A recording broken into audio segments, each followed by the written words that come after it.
Bali, l'une des 17 000 îles constituant le plus grand archipel de notre planète, l'Indonésie.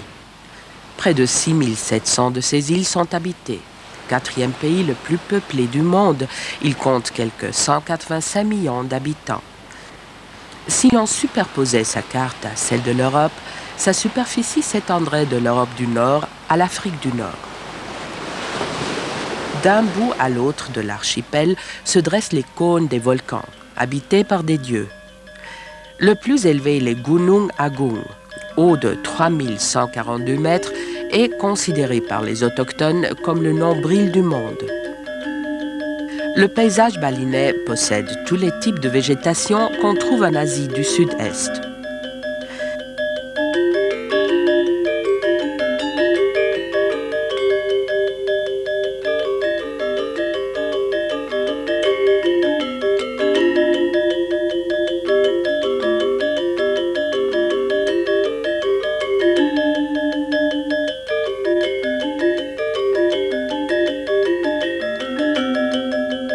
Dans ces montagnes, on peut gravir en voiture jusque vers 1200 mètres d'altitude. Il n'y a plus de palmiers. Épices, fruits et légumes tropicaux mis à part, la végétation ressemble à celle de nos propres régions alpestres. Lacs de montagne aux eaux glacées, conifères ainsi que fruits et légumes qu'on trouve également chez nous en Europe centrale.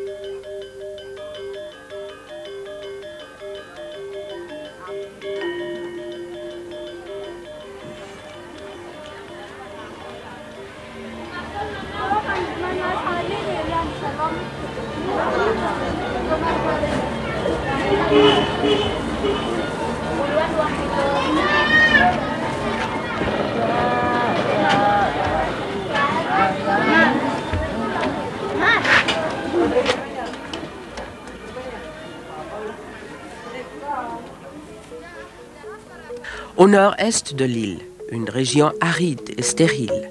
Seuls les cactus et quelques palmiers y croissent difficilement. L'Indonésie recense quelques 3000 groupes ethniques d'origine extrêmement diverses. C'est aussi le plus grand État musulman du monde et ses habitants parlent plus de 250 langues et dialectes divers. Avec Java à l'ouest et Lombok à l'est, Bali est entouré d'îlots islamiques. L'île de Bali, proprement dite, a une superficie égale à celle du canton de Berne. Et elle est peuplée de 2,9 millions d'habitants.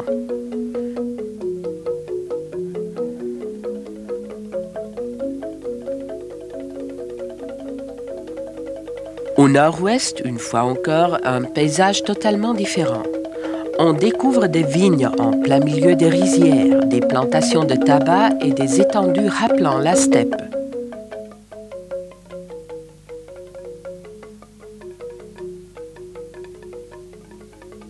Au centre-ouest, une forêt tropicale quasiment impénétrable où s'enchevêtrent lianes, fougères géantes et orchidées.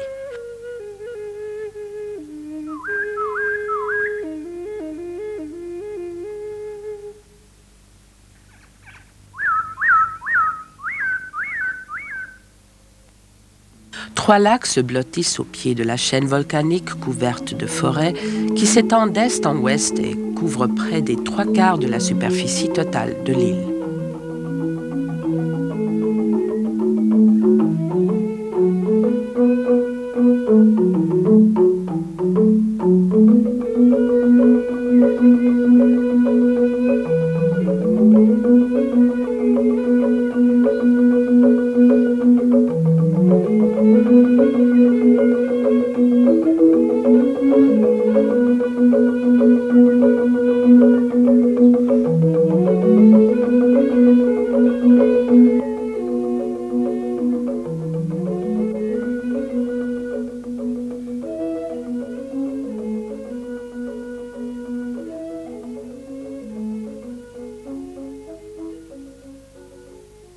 Au sud, sur la presqu'île de Bukit, un plateau calcaire de couleur rougeâtre.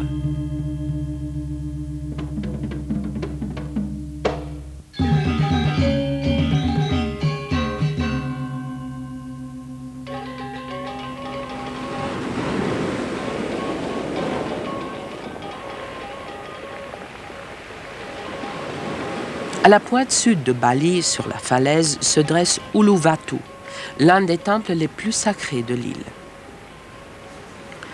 Ce sol volcanique, une forte humidité de l'air et une bonne irrigation sont propices à l'épanouissement d'une luxuriante végétation tropicale et à la riziculture en terrasse.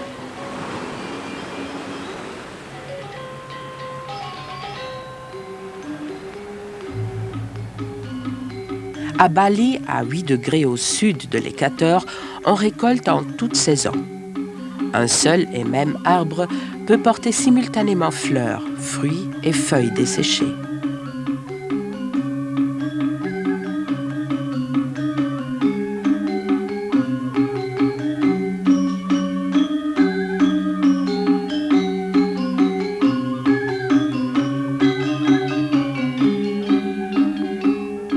Un exemple, une fleur de café et des grains mûrs sur le même rameau.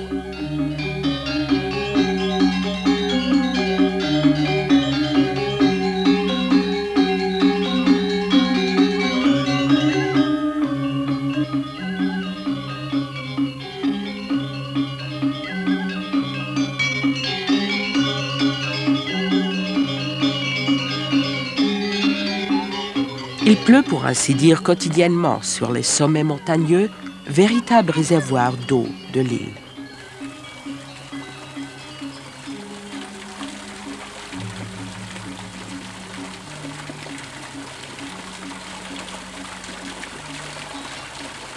Le système d'irrigation fonctionne sans l'aide d'aucune pompe. On utilise la pression hydraulique de l'eau pour alimenter un réseau de canaux et de conduites en bambou.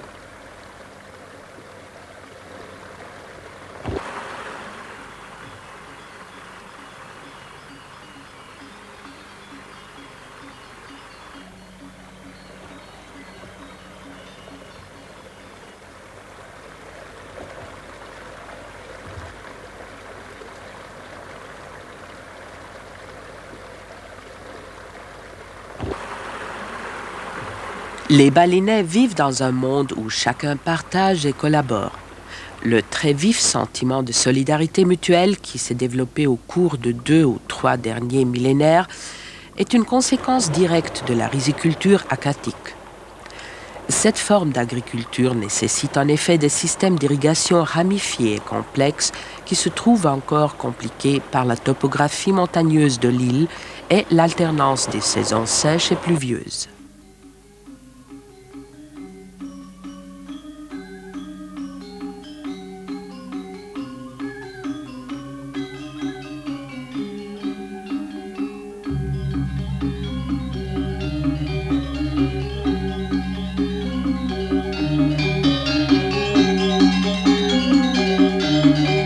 Les plus vieux documents écrits de Bali mentionnent déjà les subak. Ces coopératives réunissent les riziculteurs dont le sava est alimenté en eau par un seul et même système d'irrigation.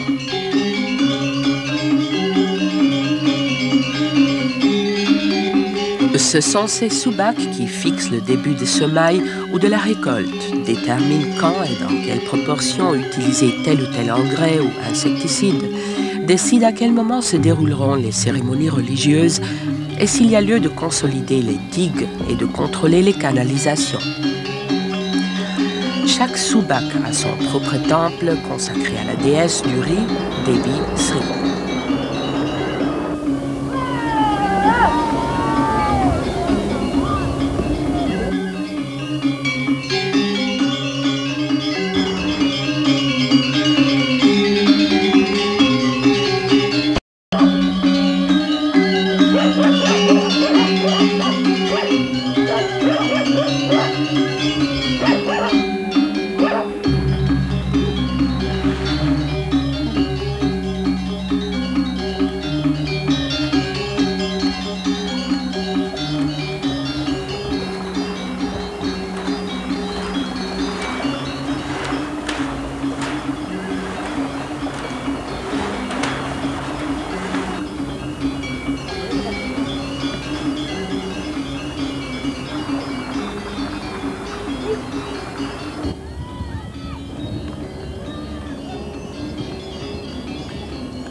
On découvre dans cet univers un mélange de cultures et de religions absolument unique au monde, hindou Bali ou hindou Dharma.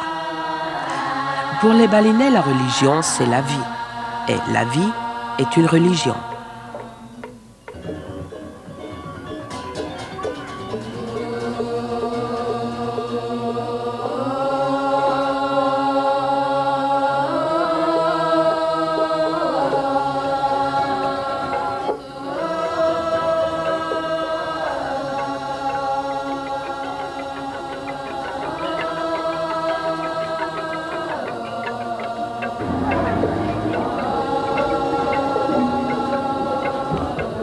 Les Balinais déposent chaque jour sur le sol, et même dans les centres touristiques, des offrandes destinées aux puissances cachées à l'intérieur de la terre. Quant à celles placées sur les autels domestiques, elles sont offertes aux divinités célestes.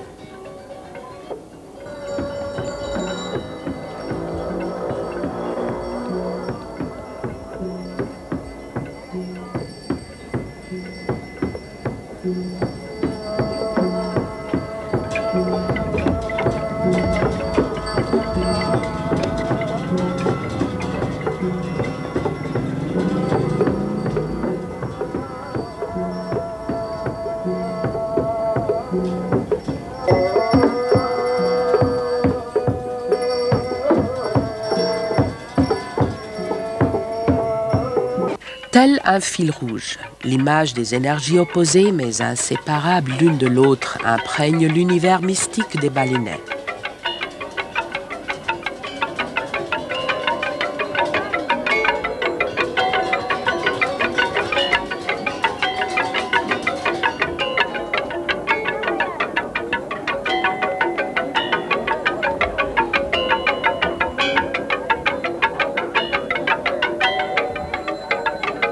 À Bali, pas un jour ne passe sans une cérémonie quelconque. Ce n'est pas du folklore marqué par 25 ans d'un tourisme de masse, mais une foi religieuse intensément vécue.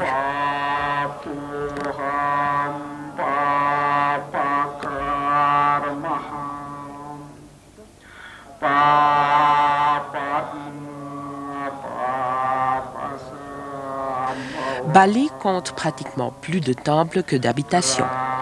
Chaque maison a son temple familial. Chaque village possède 3 temples principaux auxquels s'ajoutent ceux consacrés à d'autres divinités. Et tous les 210 jours d'une année balinaise, on célèbre une fête en l'honneur de chacun de ces sanctuaires, afin de conserver un juste équilibre entre tous.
Un élément important est la notion d'un cosmos ordré, mais impliqué dans un processus évolutif constant. L'univers n'est pas une accumulation anarchique d'énergie et de matière. Au contraire, chaque particule de cet univers a une place bien déterminée, qu'il s'agisse d'un être humain, d'un animal ou d'une plante. Sans ce principe d'ordre, l'univers retomberait dans le chaos.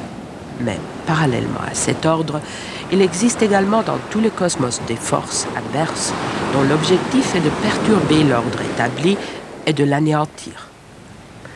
Le monde idéal est en fait celui où les deux forces en présence sont parfaitement équilibrées.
Prières, offrandes et cérémonies rituelles ont pour but de maintenir cet équilibre entre les deux antagonismes.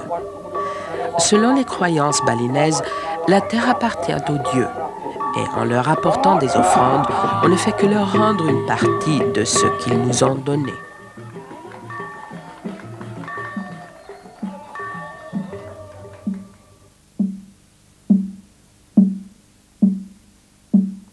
Chaque village a une structure bien établie. Le koul-koul est le tambour du village. Le bal, le lieu de rassemblement du bagnard ou hameau. Le Pura Desa est le temple de la communauté au centre du village, orienté vers la mer. Le Pura Dalem, cimetière ou temple de la mort. Et face à la montagne, le Pura Pusé, ou temple consacré à toutes les divinités.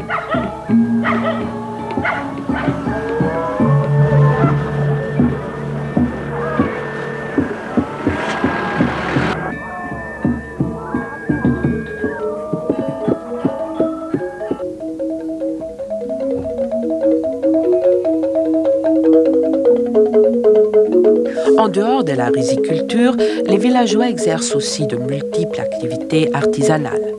Peinture, sculpture, travail de l'or et de l'argent. Ici, on tisse ou on distille de l'eau de vie. Là, on tresse des corbeilles, on fait des tuiles ou de la poterie.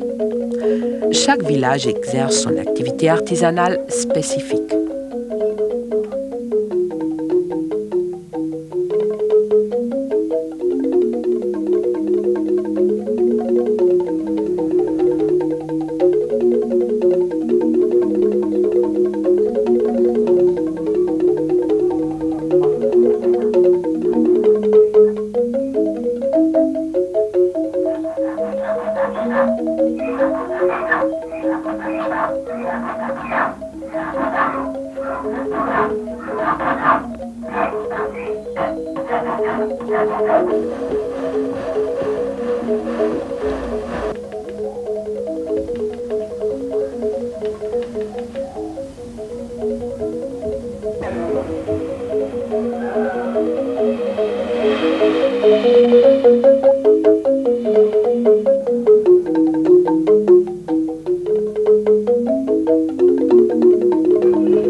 Les dieux ont confié aux balinais des tâches et des fonctions très diverses, se reflétant également à travers le régime des castes.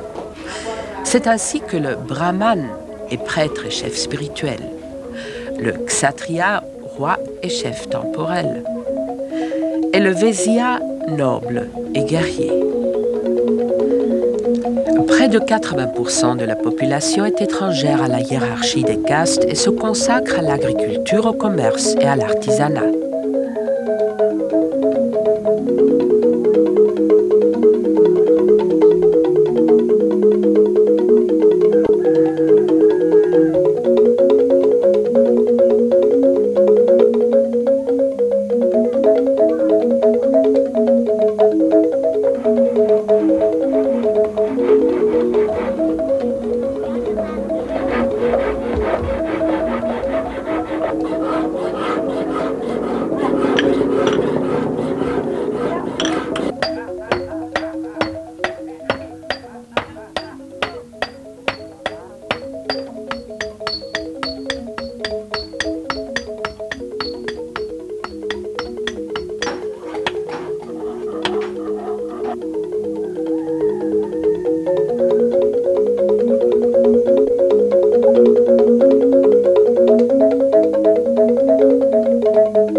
Au même titre que le soubak, qui gère les rizières et leur système d'irrigation, le bagnard, dont les membres ne sont pas que des riziculteurs mais appartiennent à toutes les branches artisanales, joue également un rôle prépondérant au sein de la communauté.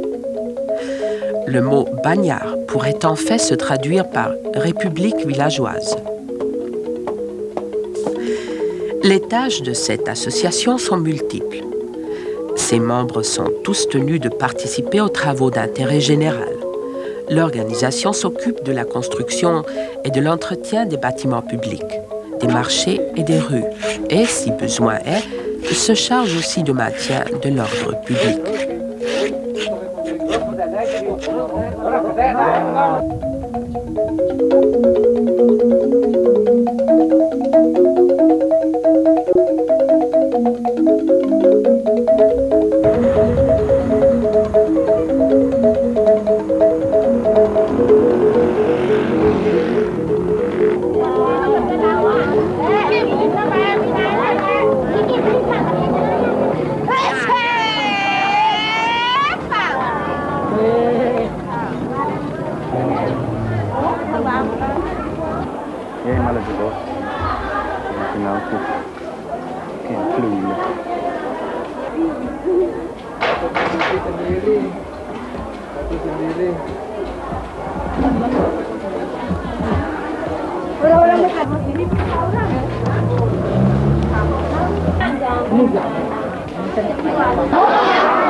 Si l'on considère le cycle naturel de la vie, comment peut-on imaginer qu'il est différent pour l'homme?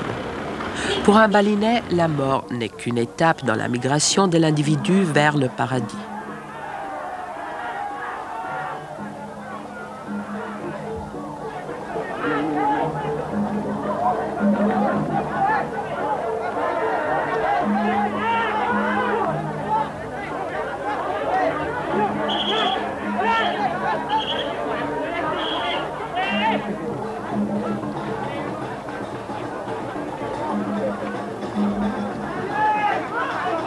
Le défunt est enterré dans le cimetière qui se trouve toujours dans la partie sud du village face à la mer.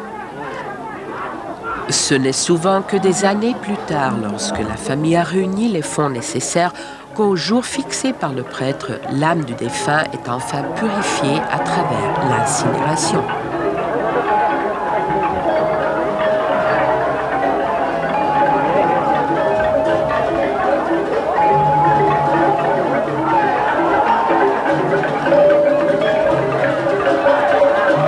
illettrés princes font toutefois exception à cette règle et sont incinérés comme ici en grande pompe, sans être préalablement enterrés. Après la crémation, qui n'a rien d'une cérémonie funèbre, les cendres du défunt sont répandues dans la mer ou dans un fleuve se jetant dans la mer. L'eau s'évapore sous l'action du soleil et retombe sur la terre sous forme de pluie, perpétuant ainsi le cycle des renaissances. On trouve dans chaque maison un temple familial flanqué d'un autel dédié aux ancêtres. Contrairement à l'hindouiste, le Balinais n'accède pas à une caste supérieure jusqu'au nirvana, mais chaque enfant est considéré comme la réincarnation d'un membre de la famille qui vit à nouveau en son sein. Il est donc évident que tout doit continuer comme par le passé. Une autre raison pour laquelle cette religion et cette civilisation se perpétuent,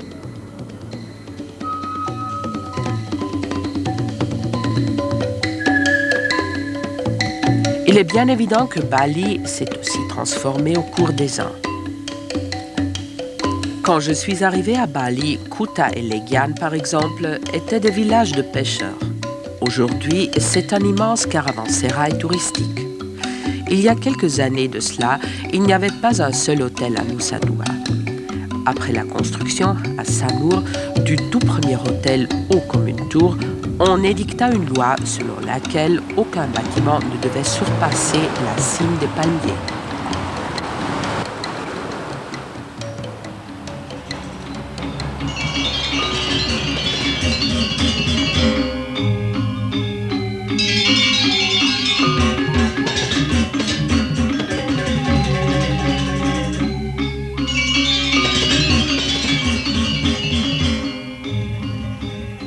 Encore de nos jours, les Balinais sont un peuple extrêmement accueillant.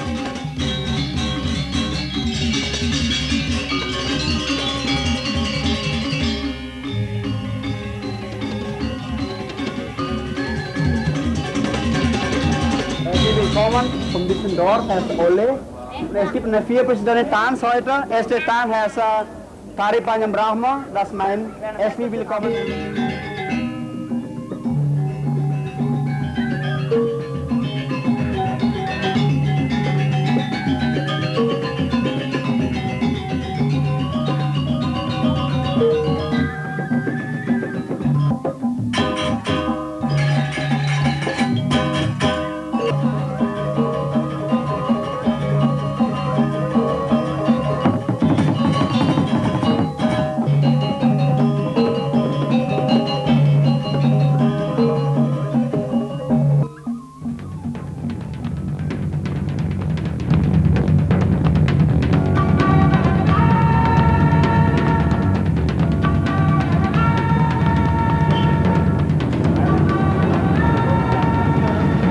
Un monde totalement différent.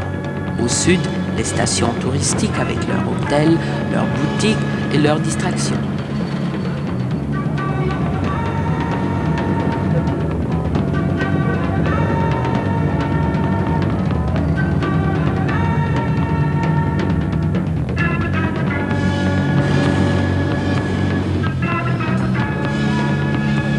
Mais les plages de Bali sont parfois dangereuses. La plus grande prudence est de rigueur, car de puissantes vagues y déferlent.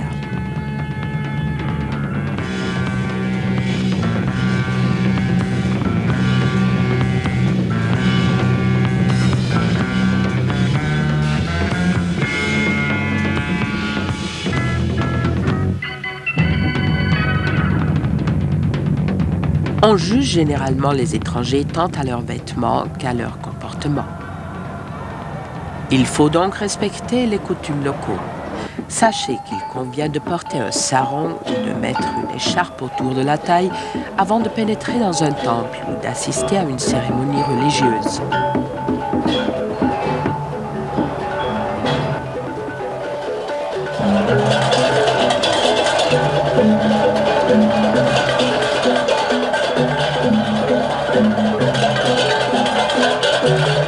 Lorsque vous aurez découvert Bali, vous apprendrez à aimer cette île et ses habitants.